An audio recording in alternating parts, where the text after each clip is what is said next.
The small alien cubs landed in the quiet desert at dusk, their silver pod blinking nervously under Earth's orange sky. They had traveled light years chasing a rumor. Humans made magical sweets called dates and chocolate. The cubs were tiny, round, and glowing faintly blue. They sniffed the warm air of the desert and felt something strange, excitement instead of fear. This world smelled sweet. Their leader, Pip, carried a translation pebble. Mission, taste happiness, he squeaked. The cubs waddled toward a cluster of palm trees heavy with fruit. A human farmer noticed the glowing visitors, but did not scream. Instead, he picked a ripe date and held it out gently. The cubs blinked. First contact was soft, wrinkled, and caramel brown. Pip bit into the date. Sticky sweetness burst across his tiny tongue. His glow brightened to turquoise. The other cubs gasped and grabbed pieces, their paws becoming shiny with syrup. "It tastes like sunlight melted into sugar," one cried. The farmer laughed at their delight. The cubs recorded, "Dates equals compressed joy from stars." Night settled cool and quiet. The farmer invited them to his home. Inside, warm lamps flickered. On the table sat dark squares wrapped in silver. Chocolate. The cubs circled it carefully, as if it might float away. Pip sniffed deeply. The scent was rich and mysterious, nothing like their nutrient pellets back home. That a tiny nibble changed everything. Chocolate melted slowly, like a secret being whispered. The cubs' glow shifted to deep violet, their happiest color. One cub rolled onto his back, paws in the air, overwhelmed by flavor. "Humans hide galaxies in food," Pip declared dramatically.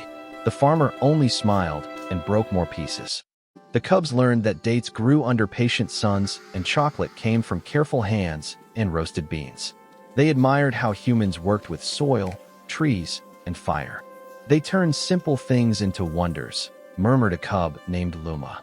For a species that feared humans as chaotic, this discovery felt revolutionary. Word spread through the village. Instead of panic, curiosity bloomed. Children gathered, offering more dates. The cubs demonstrated how their fur glowed brighter with every sweet bite. Soon laughter filled the courtyard. The aliens realized something profound. Humans shared first. Asked questions second. One shy human child asked if alien cubs ever fought. Pip hesitated. "Sometimes," he admitted. "Over resources." The child handed him another chocolate square. "Here we share," she said simply. Pip's glow warmed. Perhaps sweetness was stronger than rivalry. The cubs recorded data all night. Texture, sticky, smooth. Flavor, layered, complex.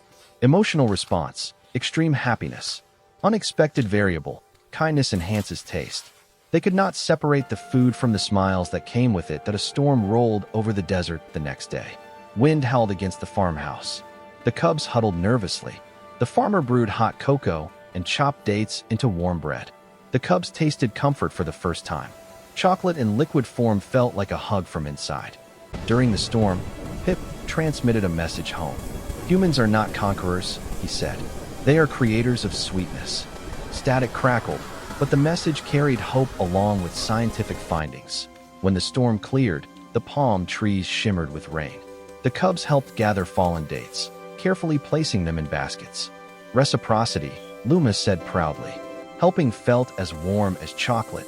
The villagers prepared a small feast in honor of their visitors. Platters of dates stuffed with nuts and drizzled with chocolate covered the table. The cubs' glows turned into a rainbow swirl, a color never documented before. One cub asked, "Why give us your best treats?" The farmer shrugged. "Because you came in peace." Such a simple answer confused and moved them at once. That night, Pip stared at the stars. "Maybe bravery is tasting the unknown," he whispered. The cubs had expected danger. Instead, they found dessert. The human children taught them games. For every round won, the prize was a date. For every round lost, a square of chocolate to cheer them up. Winning and losing both tasted sweet. What a strange system. The cubs shared stories of their icy moon. Humans listened wide-eyed, offering warm bread filled with chopped dates. Exchange went both ways, stories for sweets, curiosity for kindness. Luma studied cocoa beans carefully. "Transformation," she observed.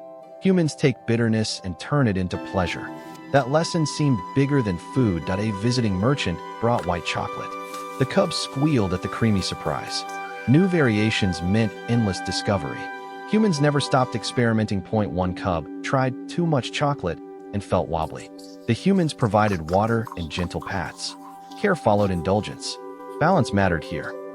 Before departure, the farmer packed boxes of dates and chocolate into their pod. "For your journey," he said. The cubs glowed soft pink. "Gratitude." Pip hesitated. "We cannot repay you fully," the farmer replied. "Just remember us kindly." Memory as currency felt powerful. The pod lifted off at sunrise. Below, palms swayed like waving hands. The cubs pressed their faces to the glass, clutching sweets that in orbit. They tasted one more date. It still held sunlight. They followed with chocolate. It still held warmth. Their home planet received them cautiously. Leaders expected battle reports. Instead, they received boxes of desserts. Pip presented the findings. Humans weaponized kindness. Gasps filled the council chamber. The cubs distributed samples. Soon even stern elders glowed faintly in surprise. Plans for invasion quietly dissolved. Trade routes replaced them. Ambassadors prepared gifts of their own crystal fruits to exchange. Peace tasted possible, and somewhere under desert palms, a farmer looked at the stars, smiling. He did not know he had saved worlds with dates and chocolate, but the small alien cubs would never forget the sweetness that changed the universe.